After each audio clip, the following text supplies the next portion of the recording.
os jovens e adolescentes em sua primeira crise global.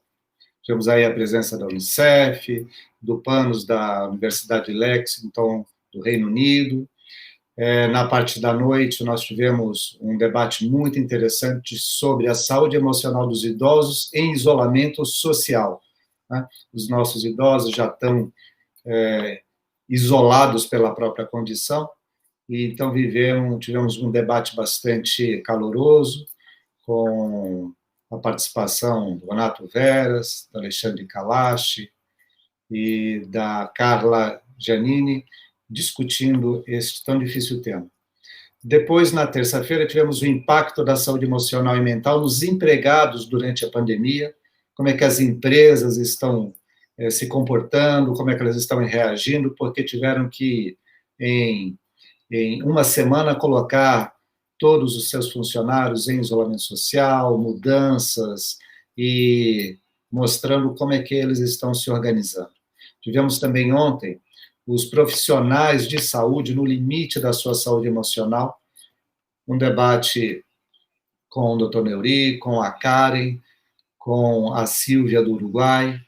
Foi um tema muito rico, profissionais da saúde também no seu limite. Hoje e agora, eu queria apresentar aqui o Robert, do Centro de Valorização da Vida, que vai nos trazer a mudança nos serviços de apoio durante a pandemia. Serviços de apoio são serviços iguais ao CVV, que também realizam este trabalho em outros países. Existem trabalhos semelhantes em mais de 40 países, e 2 desses estão aqui conosco, né? A Nova Zelândia e a Sérvia, e quem vai conduzir esta mesa de hoje, esse debate, esta apresentação de como é que os serviços de apoio estão conseguindo também contornar esta pandemia, o isolamento social, com os seus voluntários, como que tudo isso vem se desenvolvendo. Eu queria, então, passar para o Robert. Robert, tem aqui um bom simpósio, um bom bate-boca aqui, bate-bola, uma boa conversa com o pessoal, e seja bem-vindo. Muito obrigado, Antônio Carlos. É um prazer estar aqui. Boa tarde a a nossa audiência aqui do CVV, no nosso Simpósio Internacional. Nós já estamos na 10ª edição. Então, hoje nós convidamos representantes de 2 países que fazem um trabalho bastante semelhante ao CVV, né? Que são os Samaritanos lá da Nova Zelândia e um posto, Srce, que significa coração, na Sérvia, né? Que passaram por condições um pouco diferentes em relação à pandemia, como eles vão focalizar, mas que tentaram lidar da maneira deles, né? A Tanya, que vocês estão vendo, ela é a CEO do Srce, que seria o nosso equivalente ao coordenador geral, né, do posto, e que quem esteve conosco desde o primeiro simpósio, lá em 2011, né, ela foi a primeira convidada internacional. E ela fez uma apresentação em que lembro muito que nos incentivou muito a fazer ações externas, ações na comunidade. Ela deu vários exemplos de como ela agia lá na Sérvia e como que ela conduzia as ações comunitárias lá, né? E da Nova Zelândia, o Peter, que é o equivalente ao conselho diretor, né? Pertence ao conselho diretor lá, e a Kelly, que é a coordenadora geral do Samaritans da Nova Zelândia. Então, nós vamos começar com uma apresentação da Tanya, que já foi gravada, e que nós vamos seguir para depois conversarmos com ela, tá bem?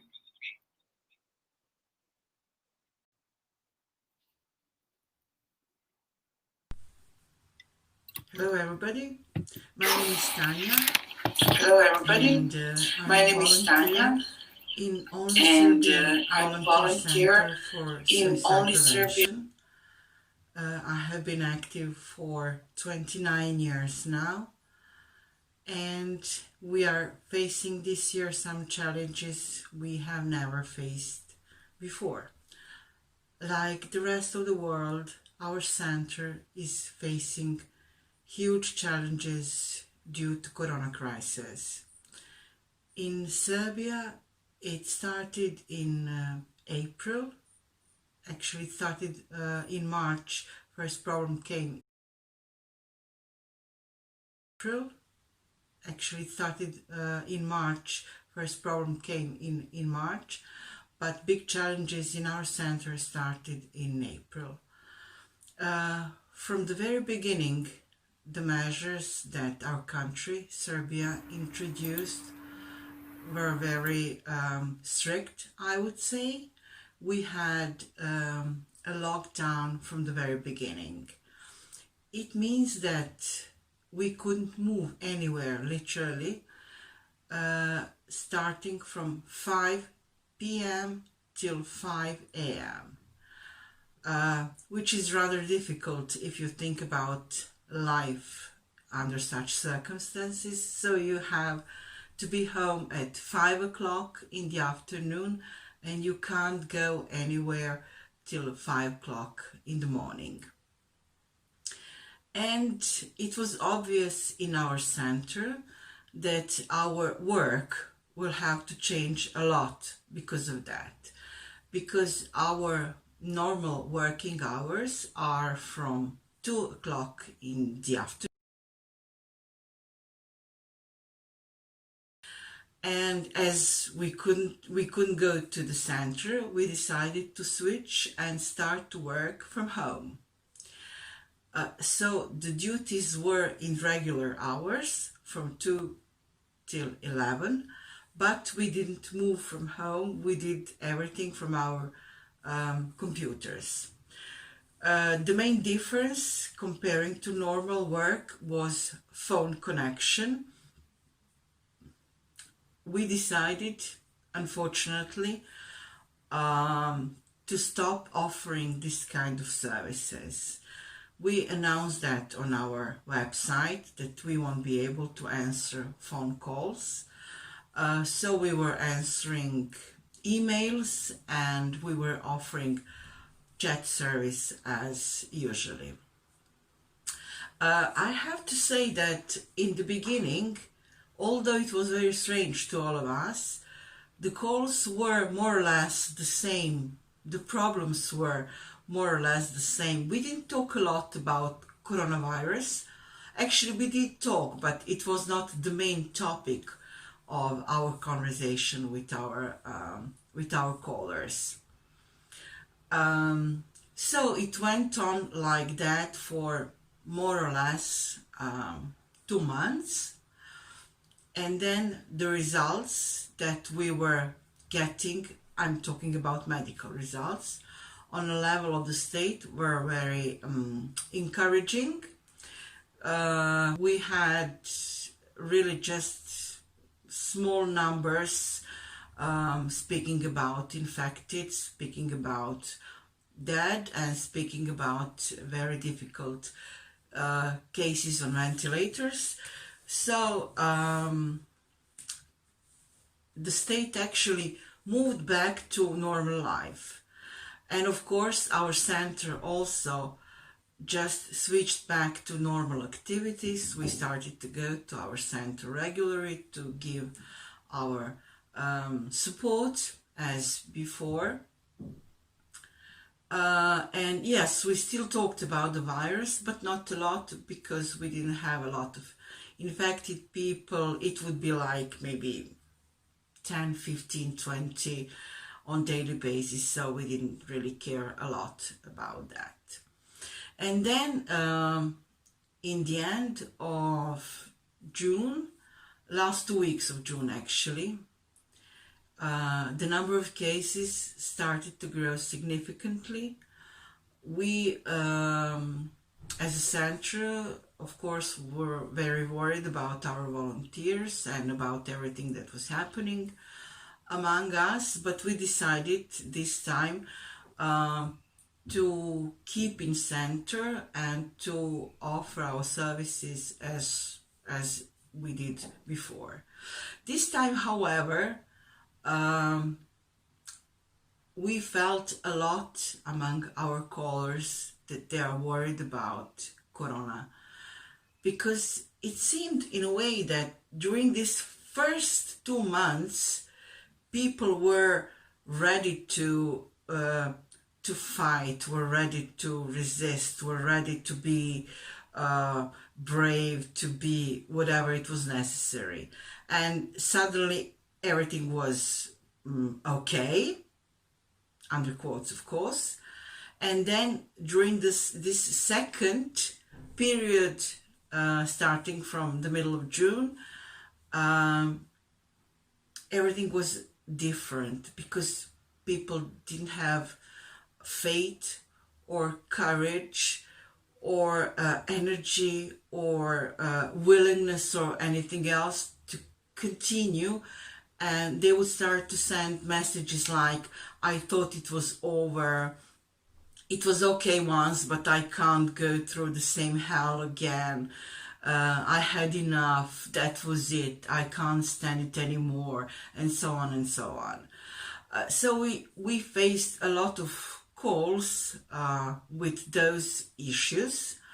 And of course, we also faced a lot of calls from people who unfortunately experienced Corona problems in their own families, among dear people. They lost somebody, or somebody in their vicinity was ill. At the same time, we are also human beings, and we started to think about our own safety. And in the center, we tried to organize duties in a way that we have to use all necessary equipment to keep the space safe, to keep it clean. And we asked all volunteers who didn't feel like coming to the center to do duties at home. And some volunteers accepted this possibility because they said they didn't feel comfortable about working from center. They didn't feel safe or secured, and they were anxious. Some of them also expressed that they would have something like panic attack. Because our premises are very small, we work in some kind of basement, so there's not a lot of ventilation. The space is quite closed, quite small, and it's obvious that some of our volunteers don't feel good about working under such conditions. But what is a good part of the story is that we really started to take care of each other. We communicate much often than we used to. We have a lot of Zoom meetings. We call each other, we send each other messages, we check how's everybody, send some supporting sentences to each other. So we are trying to stay close to each other and to give other volunteers message that we care about them and their feelings. And I think it helps a lot, because the spirit of our center is, I can say it without any problem, is stronger than ever. We feel that energy that we have, and we are using it to answer the needs of our callers. Speaking about callers, I have to add also that the number of calls is growing now.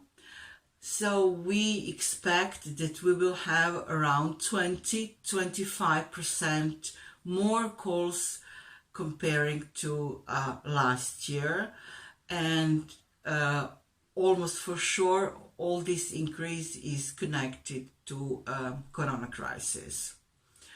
Another good thing that I have to mention is that as some volunteers are psychologists professionally, there is a group within the Institute for Public Health that organized psychological support free of charge, which is given exclusively by professionals.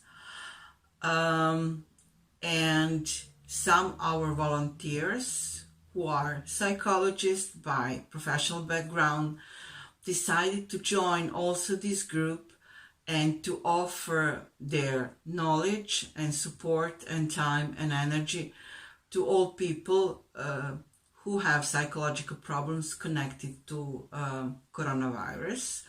I think in this moment 6 or 7 volunteers are also involved in this kind of help offering. Going back to our center and the situation within the center, I have to say that we are trying to keep on daily basis really our normal routine as it used to be before, but with more awareness for each other. For instance, if I'm on duty today, in the end of my duty, I will clean my chair, I will clean my computer, the phone and everything else that I was touching during my shift, and enable people from the next shift to come to safe environment and continue to work. And I think this kind of social awareness, I would say, is helping us a lot. I have to add also that in this moment we have one volunteer girl. She's positive for coronavirus, and she did say it to everybody in a center. Of course, she's isolated, luckily without any severe symptoms, so she's at home. She doesn't need any kind of medical assistance, and I hope it's going to stay like that. But she informed all volunteers about her condition, so we are trying to be there also for her, even more than we are for our callers. So I hope she will be back with us very soon, probably next week.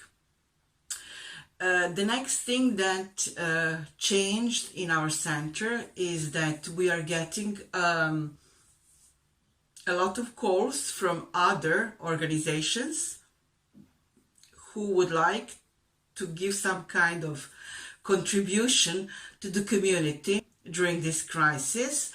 And they know that we have a lot of experience, that we get a lot of calls, that we have been around for 30 years and so on and so on. So they are asking us almost on daily basis to do some training or to prepare some kind of manual or lecture, whatever else, for somebody else, which we are happy to do. So we are happy to share our knowledge. We are happy to be able to train somebody else to offer some kind of help and some kind of support. And in the end, I would like to add that if everything goes well and if the situation changes for better in following months, we plan to organize one conference in December. And to invite different kind of professionals and volunteers who are involved in offering emotional support or mental health issues to join us on our conference in December. We would like to share experiences which we had during crisis and tried to see what kind of help was okay, what kind of help was not, what was good for us, for our callers, and so on and so on. So I hope we will be able to organize this kind of event in December. In any case, I will let you know that about was the experience from Novi Sad. That was the experience from Novi Sad, and I would like to wish you all successful conference and take care, and we will manage to get through this situation together. Goodbye. Thank you so much, Tanya. Thank you so much for our exposition. A Tanya, como sempre, ela consegue dar um panorama geral do que tudo que está acontecendo. Nós agradecemos por isso. Vocês viram que tem muita coisa em comum, né? Porque apesar de estarmos em países diferentes, temos culturas diferentes, né? Às vezes agirmos um pouco diferente, a maneira como nós abordamos, a responsabilidade que se tem é a mesma, né? Ela citou que vários voluntários começaram a fazer mais do que um plantão, né? Outras organizações se uniram também para fazer cobertura, e isso daí nos incentiva, isso é muito bonito, né? Eu vou perguntar para a Tânia sobre as atividades externas dela. Ela está com o áudio desligado. Como? Áudio dela. Tanya, are you here? Are you there? Ok, vamos deixar então para fazer a pergunta para a Tânia. Vamos soltar, vamos conversar, vamos ver agora a apresentação do pessoal da Nova Zelândia. O Peter e a Kelly vão falar conosco, tá bom?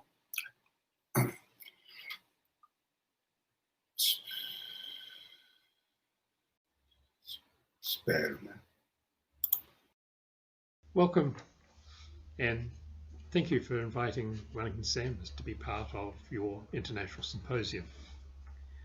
Today, Kelly Wright, who is the chair of the Ops Committee, and myself, Peter Barker, who is the chair of the board, we're going to explain a little bit about Wellington Sams and how we've coped with COVID-19. First, New Zealand is a small island. It's located in the South Pacific. It has a population of about 5 million people. Wellington Samaritans was set up 55 years ago this year, and it is the largest of 4 centres in New Zealand. We also cooperate closely with the member centre of BW in Perth, Australia. We call share between the 2 countries. Last year, Wellington Samaritans answered 20,000 calls. Prior to COVID virus, all our volunteers operated from within the centre.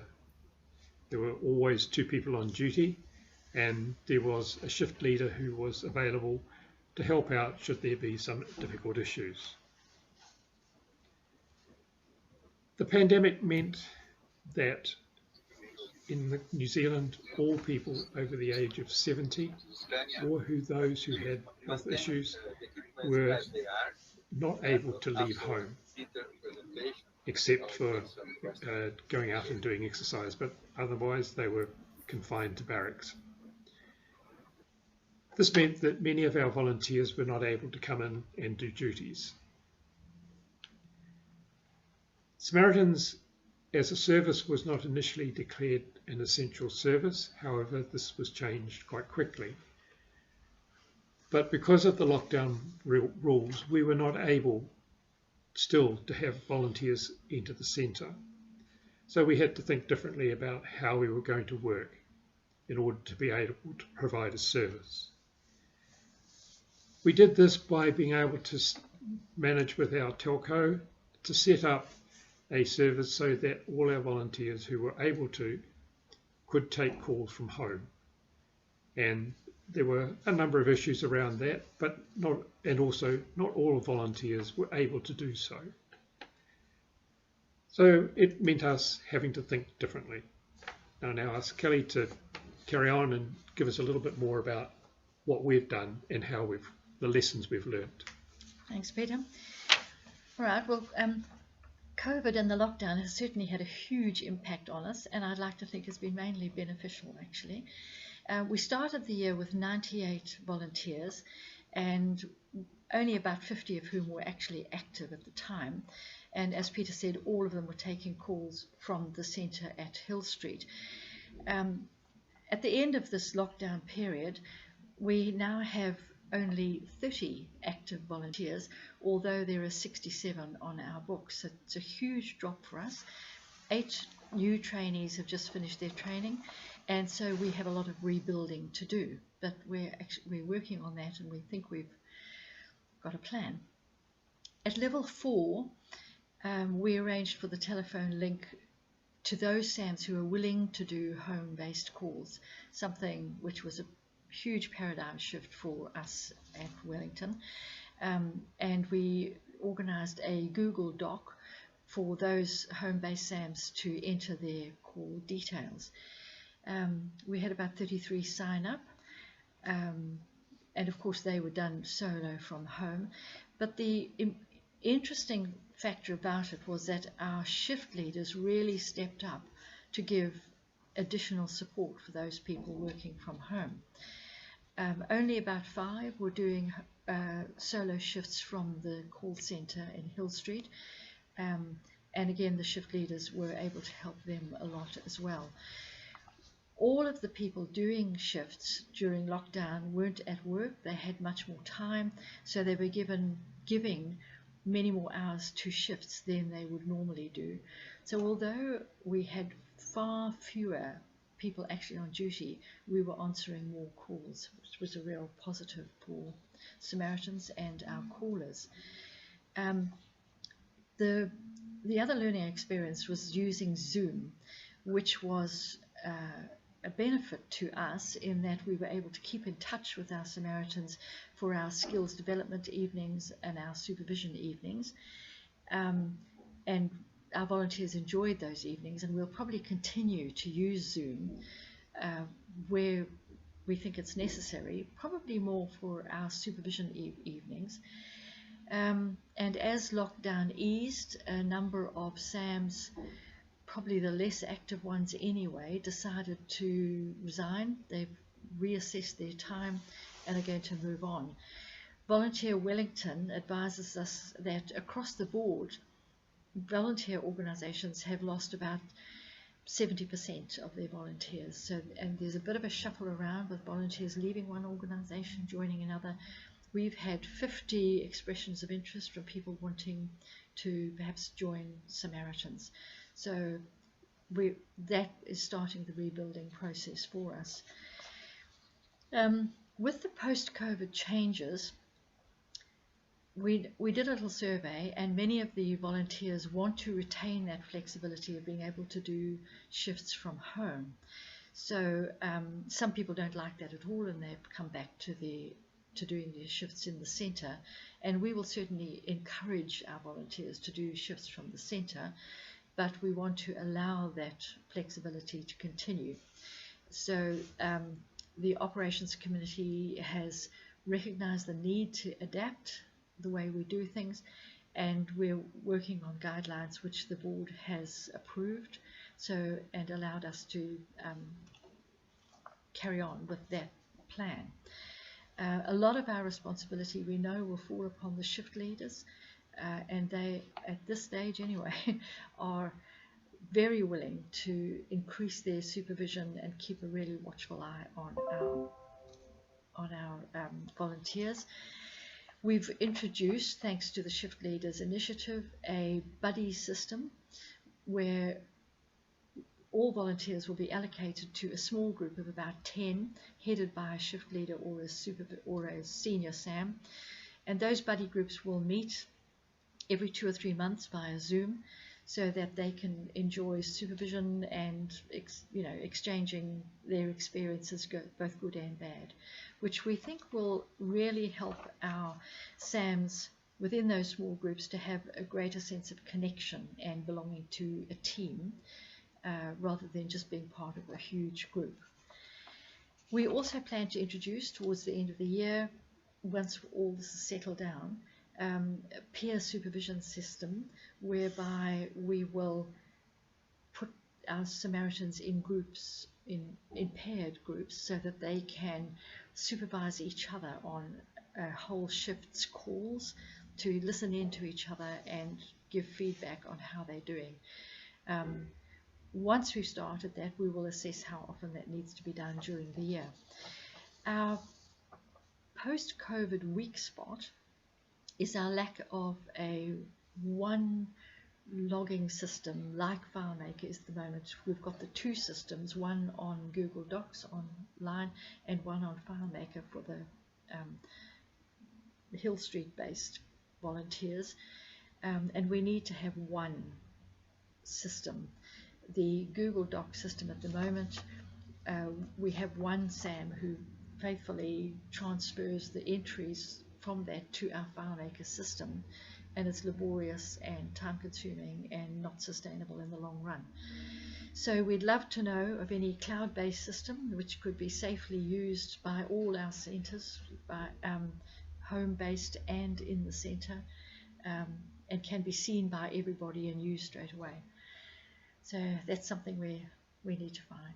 So, and that's all from me at the moment. And thank you for inviting us, and hope that the rest of the symposium goes extremely well. Yeah. And thank you. Yeah, thank you. Bye-bye. Isso. Quero agradecer aqui o Peter, a Kelly, o pessoal da Nova Zelândia. Peter comentou comigo, antes de gravar o vídeo, né, quando nós preparamos para isso, que lá na Nova Zelândia houve um muito rígido confinamento, né, em que a vida das pessoas mudou rapidamente. Porém, né, para a felicidade deles, né, ou por uma boa ação deles, o pico foi rápido e a volta à normalidade foi muito mais rápida do que em outros países, né? Foi muito rápido mesmo. Então, eles já estão com uma vida praticamente normal, em que apenas as fronteiras estão fechadas, né? O resto está funcionando. E claro, que quem quer reentrar ao país tem 14 dias que ficam no hotel do próprio governo e tal, mas a vida está começando a entrar mais ou menos ao normal, né? Welcome, Peter.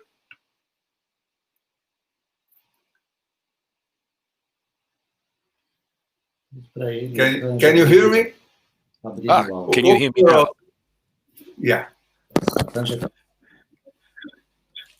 Can you hear me? Yes, very. Thank you so much. Good to see you. Good to see you both again here in Brazil. We've been together, Tanya in 2011, I think, and Peter 2012 or 13. Then some of the old volunteers know you well.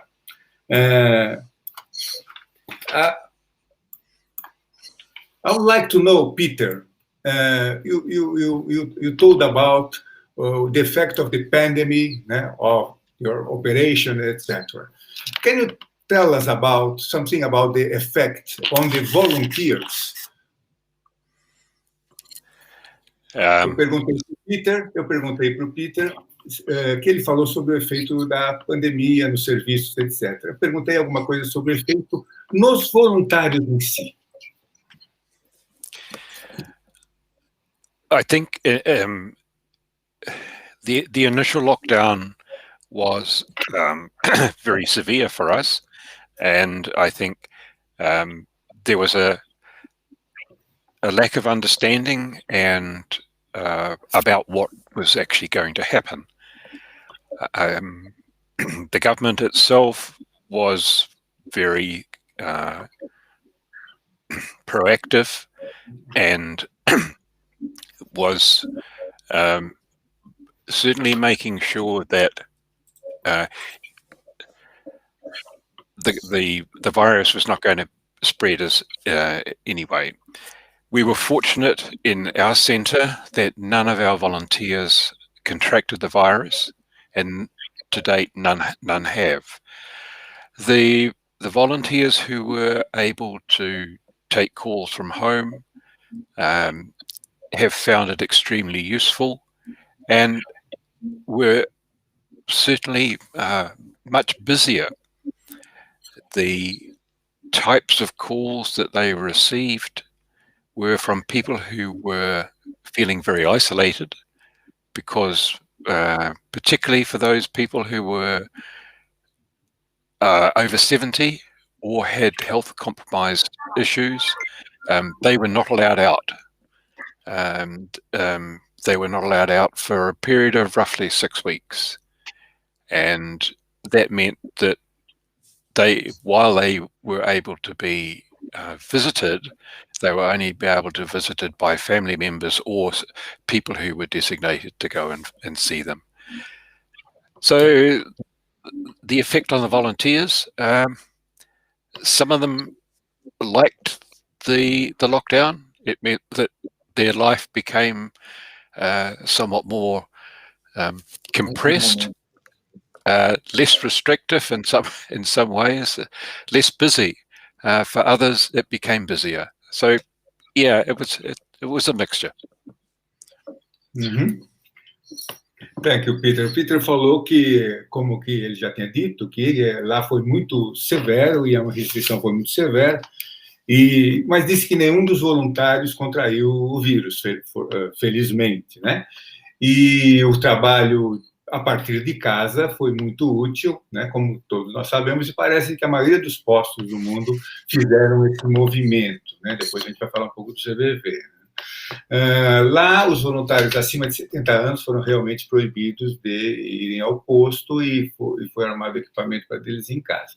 Quanto ao efeito, né, nos voluntários, ele disse que alguns até gostaram de permanecer mais em casa e de fazer suas atividades, e outros realmente sentiram como uma perda, né?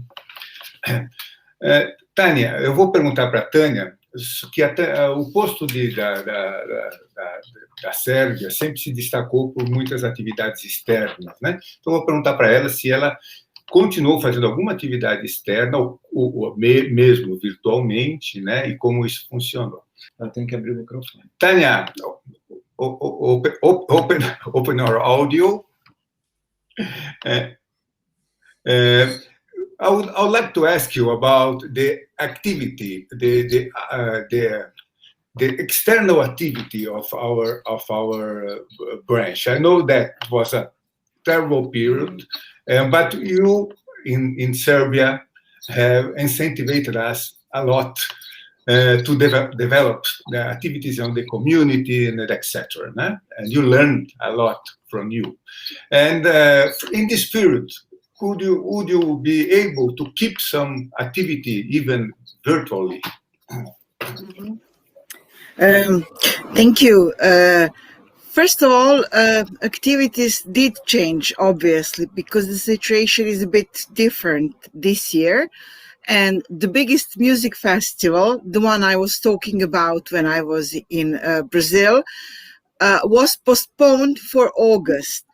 However, as the situation was not getting any better, in the end, they canceled the festival.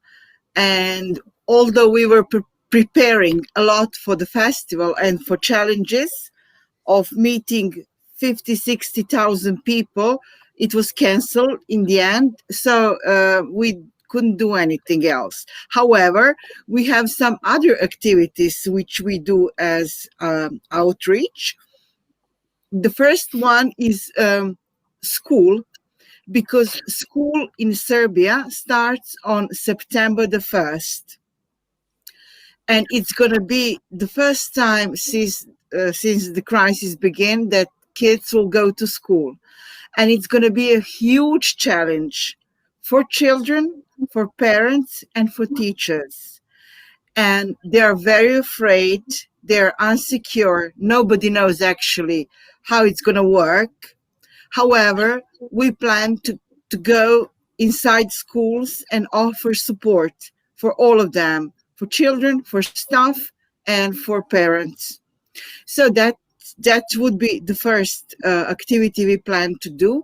The second one is still on the question mark, because we plan to go out for 10th of September, International Suicide Prevention Day, and 10th of October, which is Mental Health Day. but we are struggling with local authorities because they still didn't give us license to go out. In this moment, according to regulations that we have, local regulations, it is forbidden to group up for more than 10 people. So that's the law at the moment. We can't go out if we are in a group of more than 10 people. So please keep your fingers crossed for us. Anyway, the idea is to go out on the street and try to work in very small groups, in 2 or 3, and talk to people about challenges and problems they're facing due to corona crisis. So that would be the second activity. And the third one, which I announced already in my presentation, is the conference that we are preparing in December. We plan to talk about groups which are in a way marginalized groups, and about impact that this crisis have on their mental health. So we will talk to people who are underprivileged in some way, who have some kind of mental issues, so on, and see what kind of influence the virus had on their mental health. So that is the task for December. Thank you so much, Tanya. O que a Tânia disse é que, obviamente, as atividades externas ficaram bastante comprometidas, e aproveitaram esse tempo para fazer planejamento, né? A primeira coisa que eles fizeram foi um programa para se aproximar das escolas, professores, pais e alunos, que foram bastante abalados por isso e ainda estão. Então, aproveitaram isso para fazer um planejamento. A outra já está planejada, mas ela não sabe se vai conseguir fazê-lo, porque ainda as autoridades locais proíbem mais de 10 pessoas estarem juntas. Então, fazer uma atividade em 10 de setembro, né, que é o Dia Mundial de Prevenção de Suicídio, ou 10 de outubro, que é a outra opção que ela já tem planejada, se vai ser possível. O 10 de outubro é o Dia Mundial da Saúde Mental, como nós sabemos, né? E em dezembro eles vão fazer uma conferência para fazer um balanço sobre como a saúde mental, a saúde emocional da população, da comunidade foi afetada pelo coronavírus, né? Então, muitas atividades sendo programadas. Tem uma questão. Peter, tem uma voluntária aqui que está se candidatando a ser voluntária na Nova Zelândia. Então, muito obrigado. Vou falar para o Peter. Daqui a pouco eu dou o nome dela, me confundi um pouco aqui. É a Vera Zack. Peter, we have one volunteer that is willing to help you in New Zealand. In this, wonderful. Is willing to be candidate to be volunteer there. I'll send her name for you to know her. It's Vera Zack. Thank you, Vera. Thank you, Peter. Thank you. Peter.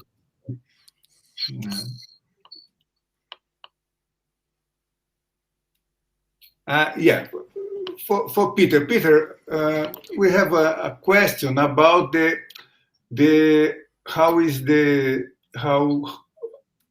how the activities for the volunteers to come back in the normal, when the normal life is back. Yep. We have a severe loss of volunteers, but we are recovering. Tell us something about how do you intend to resume this? We have New Zealand was, I think, a very different case to many of the countries in the world, because we were locked down so quickly and things. We experienced a period of lockdown for roughly 2 months. After that, we had no cases of community transmission, and up until 2 weeks ago, we had no further cases coming into within the community. Unfortunately, we have now a cluster of something like 120 people who have caught the coronavirus. They are fortunately in Auckland, which is the main city in New Zealand, which has now been locked down. The rest of the country is in a partial lockdown. However, for us, that has meant that we are still able to continue our services, which we are doing. So we're doing services from our centre, and volunteers are working from home. We are also very actively in the process of recruiting new volunteers at the moment. And I was involved in several recruitment interviews yesterday. I've got some more later on today and tomorrow. And we're hoping that our training for the next group will start in the middle of September. Our programs of training for new volunteers will start then. We do have ongoing skill training for our volunteers, and that will continue to take place after from October onwards. So in terms of also being out in the community, we don't do as much outreach as what Tanya was talking about. However, we do have a street appeal, which is coming up at the end of September, where we go out and seek donations from the public. At the present time and the present restrictions, we will still be able to do that. However, who knows what the little virus is going to do to the world and do to us. We're hoping that we will be at a lower level of lockdown by then. So, yeah, I hope that answers the question. Ok, thank you. O Peter disse que o lockdown lá foi rápido, quer dizer, foram menos de 2 meses, eles foram liberados, né, não tinham mais transmissão, etc. E que a retomada de voluntários, né, está sendo feita com os cursos, etc. e tal, né. Quanto às ações na comunidade ele já tem uma ação para o fim de setembro, vai ser uma ação mais dirigida para doações, né, mas eles já vão fazer atividades externas, né? Mas, completando a pergunta do Costa, ele perguntou isso, mas ele perguntou também o teor das queixas dos voluntários que se foram alteradas pelo coronavírus, ou se era alguma coisa diretamente ligada a isto, né? E se isso, acredito que faça parte da pergunta, se isso também afugentou voluntários. Peter, we have a question about the content of if the callers tend to talk about the virus, the pandemic during the period, if it is the main subject for the callers to go to your center or to call your center. Please. Certainly, the pandemic and the virus is a topic of conversation. I think it is more related to around how the callers are feeling affected by that, and from our information we have at present, most of the people who call are concerned about loneliness and the potential for that to lead to depression and other sort of health issues. I'm not sure that every call is directly related to COVID. I think for us in New Zealand, particularly for the people outside of Auckland, life had seemed to have come back to normal, whatever that might be, and therefore I think we were a little blasé and sort of not worrying quite so much. I think now, in the last 2 weeks, there's a more of a concern about how this might affect people, particularly those who are who have health issues, where it is so easy to catch something and then for it to become exacerbated and whatever. So yeah, I think that's it. Thank you. Tá, ele disse que, sim, se falavam, os tópicos assim eram mais sobre a solidão, né, se sentirem sós e se sentirem meio depressivos, né? E mais uma vez, como foi rápido a passagem, né? Agora se fala muito sobre saúde, né? Como se cuidar, como retomar, né? E ele faz uma distinção entre o Wellington e o resto do país, porque o Wellington é uma cidade, apesar das cidades grandes na Nova Zelândia não serem enormes, para 200 mil habitantes, coisas assim, para nós são cidades só médias ou até pequenas, né? Tem uma diferença, sim, entre as cidades mais habitadas e menos habitadas, não só em relação aos cuidados, mas em relação também às preocupações da comunidade, né? Vou perguntar para a Tanya. Tem uma pergunta. Não, aqui, o país diferente. Tanya, I have a question for both, but I'll start with you. That as we are different countries with different cultures, etc., and here, as in Brazil, we are living in a very, very, very bad period, with a lot of anxiety. They want to know if you have some hint for us how to reshun this, how to face this situation. Estou perguntando para a Tânia se ela tem, foi a pergunta da Lorena, né? Se ela tem alguma dica para nós, né? Já que somos países diferentes, como diz a Lorena, como temos culturas diferentes, quem sabe a gente tem alguma coisa que a gente não pensou ainda, alguma dica para retomar. Please, Tanya. You mean we as volunteers or we as volunteers? Okay.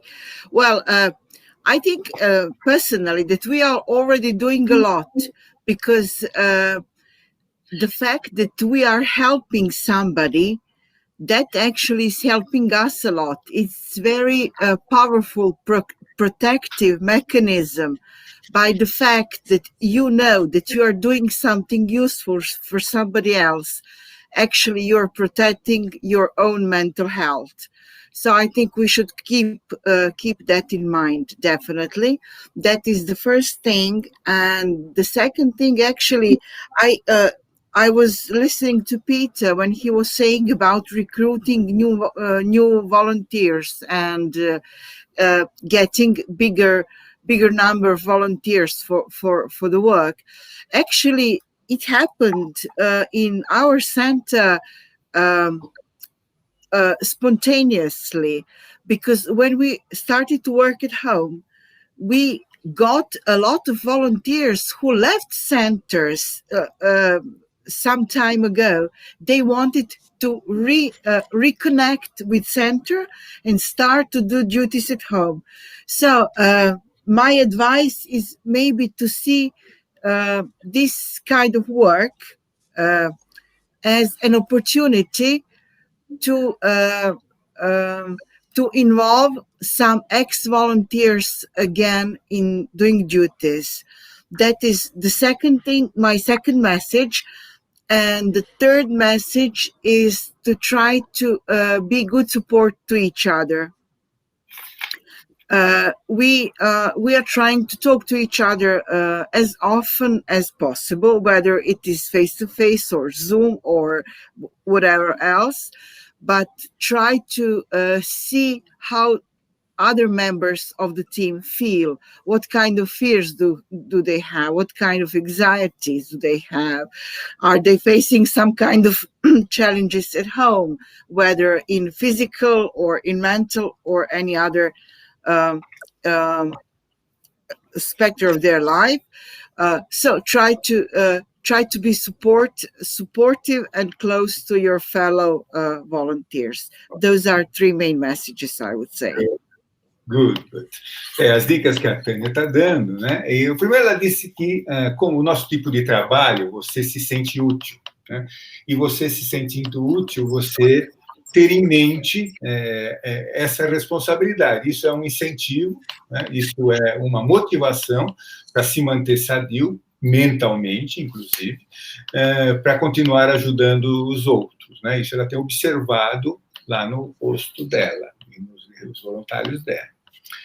Outra coisa é que, com a oportunidade de atender de casa, ela notou que muitos ex-voluntários retornaram ao trabalho, quiseram fazer parte do trabalho, como essa oportunidade. Mas ela sabe também que muitos voluntários preferem trabalhar no posto. Então, já houve esse fluxo e refluxo. Então, é uma oportunidade de recaptar voluntários, e aqueles que realmente preferem trabalhar no posto, como nós aqui no Brasil sabemos, né, 40% de nós está no posto ainda, né, trabalham no posto. Outra coisa que ela notou é ajuda mútua, né? Os voluntários começaram a se conversar mais, né? Ou pessoalmente menos, mas também, né? Querendo saber como estão, o que está acontecendo um com o outro, usando o Zoom e outras ferramentas desse tipo como veículo, né, para se aproximar e etc. Quer dizer, existe uma tendência à aproximação maior entre os voluntários, e é uma dica que ela dá: aproveitar essa oportunidade, né, ferramentas que nós já temos, mas que estão sendo reforçadas, né? Porque em casa aumenta a disponibilidade do voluntário, né? Eles citaram isso, né? Que voluntários estão fazendo mais do que um plantão. Está acontecendo no Brasil também, né? Voluntários fazendo mais do que um plantão que normalmente faziam. Então, isso é uma oportunidade. Fala inglês para ele. Tanya and Peter, what's happening here in Brazil? It's more or less what Tanya told us. We working at home. We have more disponibility of the volunteers, and they are making more than one shift, no? Because it's easier. We don't know to go to the branch, no? And they are there, and we could keep our level of disponibility during all the period, all the pandemic, no? Almost 250,000 calls per month, né? We keep this level because of this also, né? Então, estou dizendo para eles, né, como exemplo brasileiro, que com isso nós conseguimos manter o nosso nível de 250 mil ligações ou até mais por mês, mesmo nesse período sério de pandemia, né, atendendo em casa e os voluntários atendendo com mais disponibilidade, né? Ok, tem mais alguma questão que nós temos aqui para...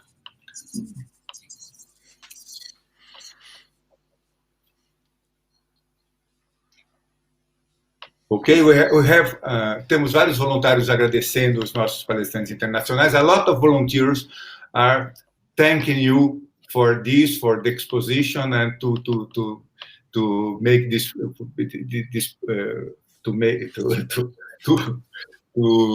to be with us and provide our time to be with us. A lot, really a lot. Robert, well, could I? Please, Peter. Could I just add to what Tanya was saying?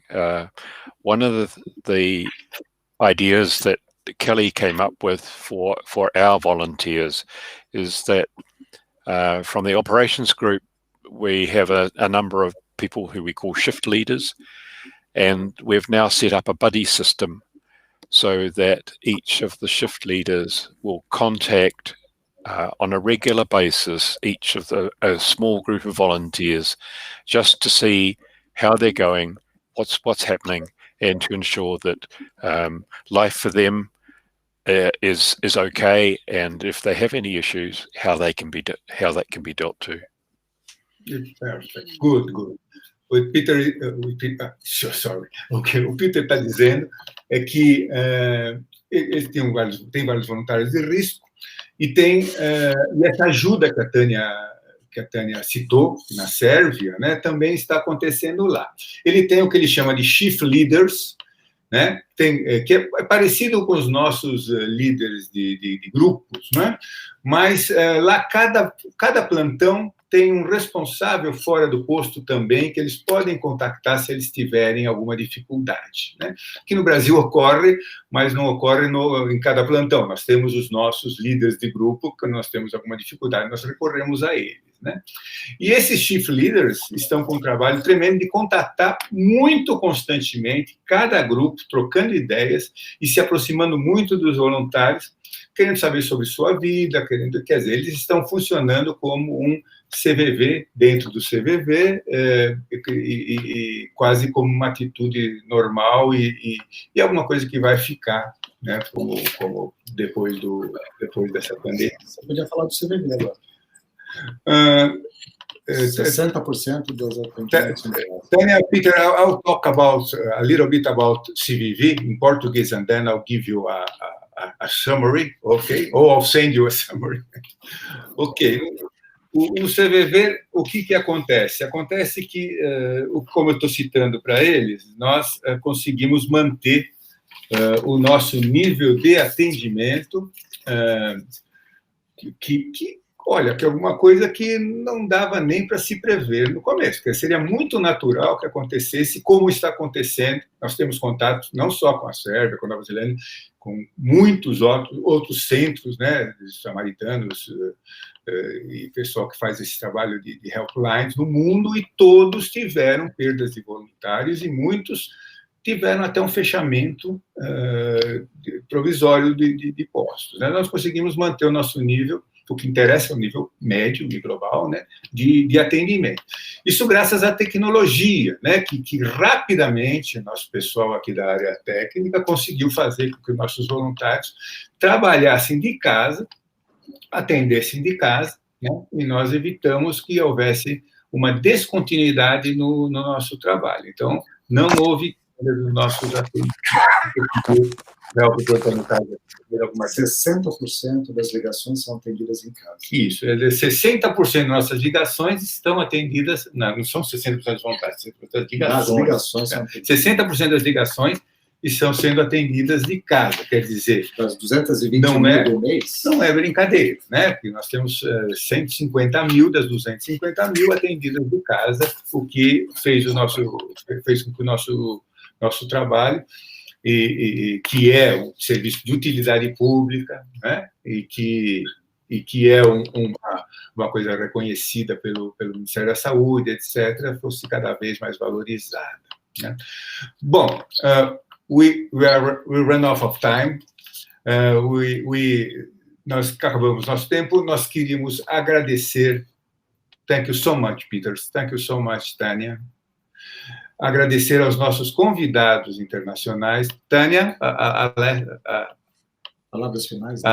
Final, please. Yeah, I would just like to thank you for this invitation. It was really honor and privilege for me to be with you today, and I would like to wish you first successful conference. Keep good work, and stay healthy, take care of you, take care of each other, and I wish you the best of luck. Thank you so much. Grazie tanti. Peter, last words. I think it's a privilege to be invited, and I thank you very much. sorry that I didn't get on quite early enough. And like Tanya, I think the important thing is take care of each other, and by doing that, you will take care of the rest of, and be able to interact with your callers. I hope your conference goes well, and I'd like to hear a little bit more about how things went in the future. And thank you, Tanya. Nice to see you again. Thank you so much. Ambos se sentiram honrados em fazer o trabalho conosco e querem ficar em contato conosco e saber nas novidades. Estamos encerrando a nossa sessão. Muito obrigado. Quero agradecer também a nossa audiência, que participou bastante. Eu vejo aqui pelo número de manifestações, e parece que foi alguma coisa bastante positiva, e nos pôr à disposição sempre como canal de troca, né, de contato para crescimento nosso. Muito obrigado. Continuemos